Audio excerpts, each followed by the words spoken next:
Lumi, our next new 4-star character, will be soon released, and I can't be more excited about her. She's a fun, easy to play character with tons of potential for a 4-star unit. So, let's find out what promises she can deliver. Starting out, Lumi is an electro damage dealer who wields a broadsword, rarely, at your hamster most of the time. Like Amelia, she has two distinct forms, the yellow and red light modes.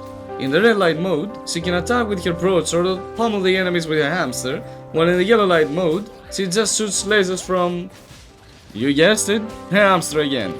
To change between her two forms, all you have to do is press your resonance skill, again, just like Amelia.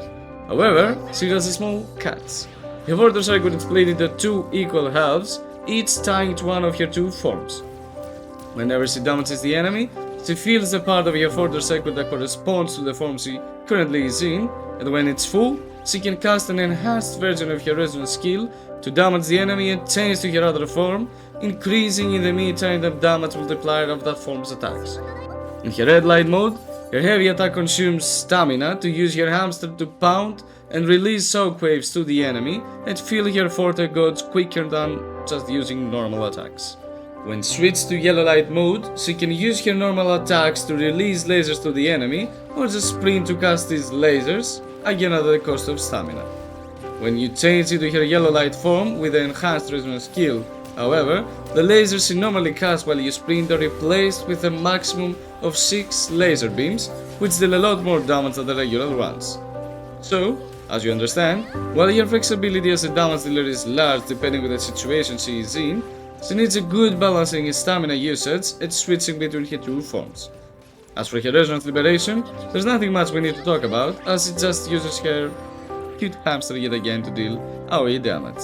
Lastly, her intro and outro skill also does deal damage, with her outro also increasing the incoming character's resonance skill damage by a whopping 38% for 10 seconds, the same as Tauki but for a significantly lower period. Due to all of the above, Lumi can be played as the main DPS of the team, but in most cases, she is best used as a hybrid damage dealer, supporting the main carry of the team.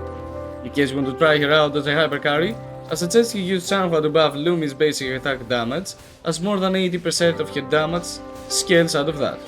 But, due to that incredible buff in resonance skill damage Lumi can give, she can assist Jin Si or Chan Li, as they're both damage dealers scaling with resonance skill damage. Another character pairing well with Lumi is Yinlin, as they kind of complement one another, with Lumi increasing the damage of Yinlin's judgment strikes, while Yinlin gives an electro damage buff to Lumi after switching out. Of course, due to Lumi's versatility and very prominent outro skill buff, I believe she will see further play as more characters launch in the future, like Carlotta, who is again another character scaling with resonance skill damage. As for Lumi's builds, if she goes for the hyper carry role, she absolutely needs the 5-piece Echo set of Void Thunder with Tempest Memphis as the 4 cost, prioritizing crit damage or crit rate depending on the substats you roll, while having electro damage bonus for the 3 costs and attack percentage on the 1 costs. Now, if she is used as a hybrid damage dealer, the Moonlit Cloud is the best set to go for, with Heron as the 4 cost, again prioritizing the same main stats as for the Void Thunder set.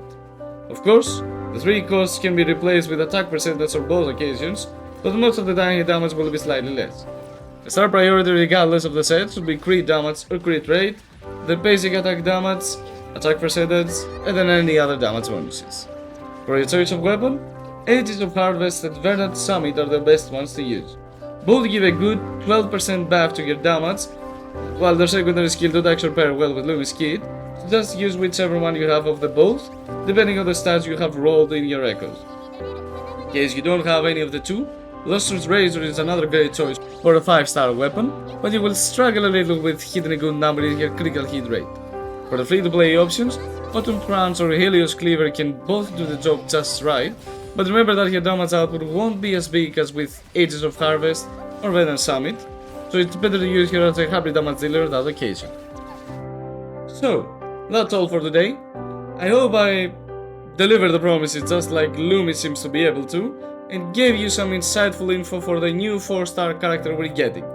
If you enjoyed the video, please leave a like and subscribe, as more similar content will follow. And with that, Peace out.